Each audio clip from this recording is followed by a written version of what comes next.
Ο κύριος Πιτσούλα για 1 λεπτό. Hvala gospodine predsjedavajući, gospodine povjereniče.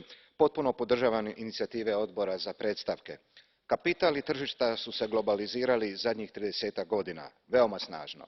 Nažalost, nisu se istodobno globalizirala i radna prava po kojima je europska država blagostanja welfare state bila poznata u globalnim razmjerima.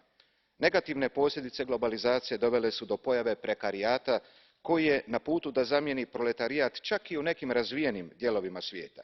Mladi, žene i stariji radnici uvelike su pridonijeli redefiniranju zaposlenosti. Podaci pokazuju da je svaka generacija manje zastupljena u trajnom zapošljavanju od prethodne. U analizu treba uključiti radne i prisilne migracije kao i demografske promjene.